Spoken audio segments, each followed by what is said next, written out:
میری نماز جنازہ وہ پڑھائے جس میں 4 خوبیاں ہوں۔ جب حضرت قطب الدین بختیار کاکی رحمت اللہ علیہ کی وفات ہوئی تو قہرام مچ گیا۔ جنازہ تیار ہوا، ایک بڑے میدان میں جنازہ پڑھنے کے لیے لایا گیا۔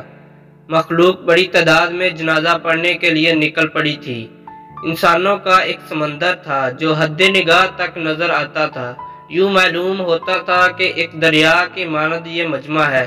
جب جنازہ پڑھانے کا وقت آیا، ایک آدمی آگے بڑھا، کہتا ہے کہ میں وصی ہوں، مجھے حضرت رحمت اللہ علیہ نے وصیت کی تھی، میں اس مجمع تک وہ وصیت پہنچانا چاہتا ہوں۔ مجمع خاموش ہو گیا۔ وصیت کیا تھی؟ خواجہ قطب الدین بختیار کاکی رحمت اللہ علیہ نے یہ وصیت کی کہ میرا جنازہ وہ شخص پڑھائے جس کی اندر 4 خوبیاں ہوں۔ پہلی خوبی یہ ہے کہ زندگی میں اس کی تکبیر اولیٰ کبھی قضا نہ ہوئی ہو۔ دوسری شرط، اس کی تہجد کی نماز کبھی قضا نہ ہوئی ہو۔ تیسری بات یہ ہے کہ اس نے غیر محرم پر کبھی بھی بری نظر نہ ڈالی ہو۔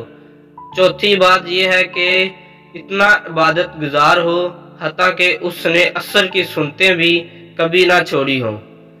جس شخص میں 4 خوبیاں ہوں وہ میرا جنازہ پڑھائے۔ جب یہ بات کی گئی تو مجمع کو سانپ سونگھ گیا، سناٹا چھا گیا، لوگوں کے سر جھک گئے۔ کون ہے جو قدم آگے بڑھائے؟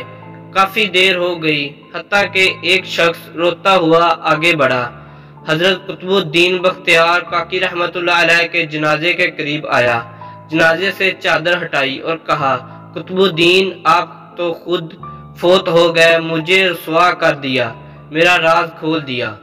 اس کے بعد بڑے مجمع کے سامنے اللہ کو حاضر و ناظر جان کر قسم اٹھائی، میرے اندر یہ 4 خوبیاں موجود ہیں۔ لوگوں نے دیکھا یہ وقت کا بادشاہ شمس الدین التمش تھا۔